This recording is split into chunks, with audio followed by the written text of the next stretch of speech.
Ngayong araw, July 27, ang ikalimang SONA ni President Ferdinand Bongbong Marcos. Pero sa batasang pambansa yun, dito sa Commonwealth, may SONA rin. SONA, sigawan ng mga ordinaryong citizen sa administrasyon. Baguhin yung hirap na kalagayan ng mga manggagawa at ng masang Pilipino. Kundinahin si Marcos sa kanyang ipinangako na hindi niya natupad. Wala siyang pinagkaiba kay Duterte. Pareho lang sila na para sa dayuhan, para sa mga kapitalista, para sa mga dinastiya. Ang SONA ng mga magsasaka, tunay na reforma sa lupa, kaakibat ng pambansang industrialisasyon.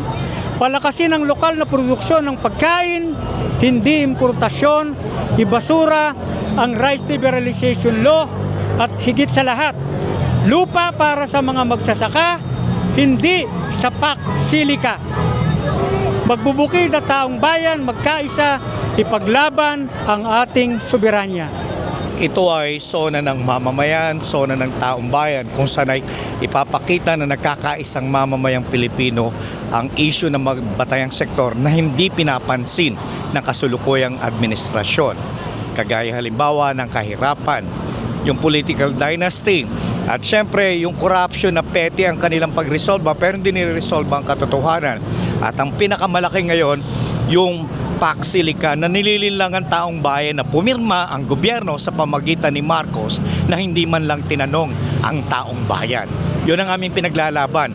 Soberenya, kalayaan, at kasaganaan, tunay na kasaganaan, hindi kasinungalingan sa mga economic data. Ang totoong SONA ng bayan ay dito sa Commonwealth at ang sigaw ng taong bayan na ang lahat ng sangkot dapat managot. Hindi ito yung lahat ng babanggitin mamayang mga progreso na siguradong puro pangako at hindi naman nagawa.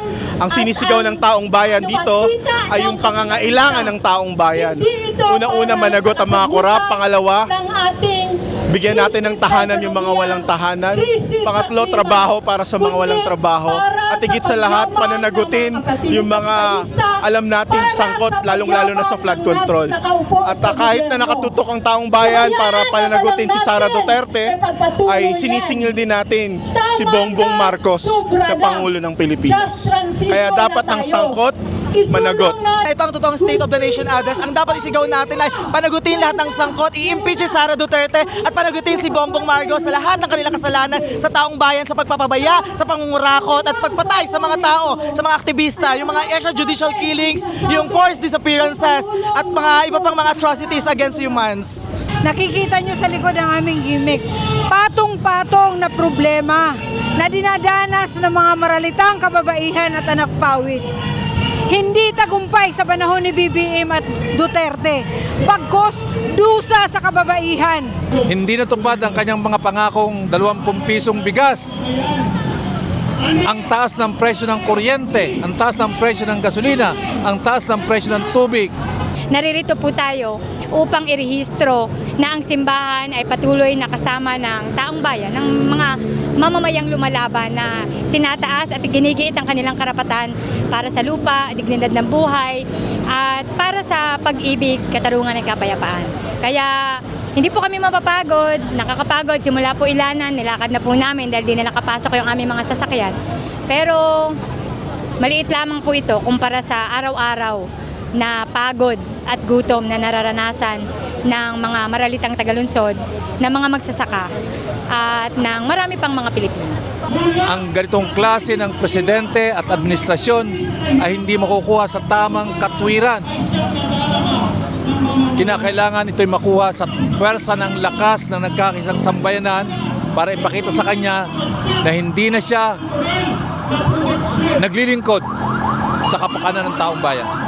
Nasaan ang gobyerno natin para sa mapayapa at masaganang agrikultura? Andon, in-approve nila yung paksilika.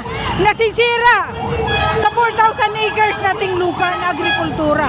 Papatayin nila yung tao, mawawalan tayo ng produce ng pagkain. Sisirain pa ang ating yamang tubig para lamang sa negosyo ng Amerika.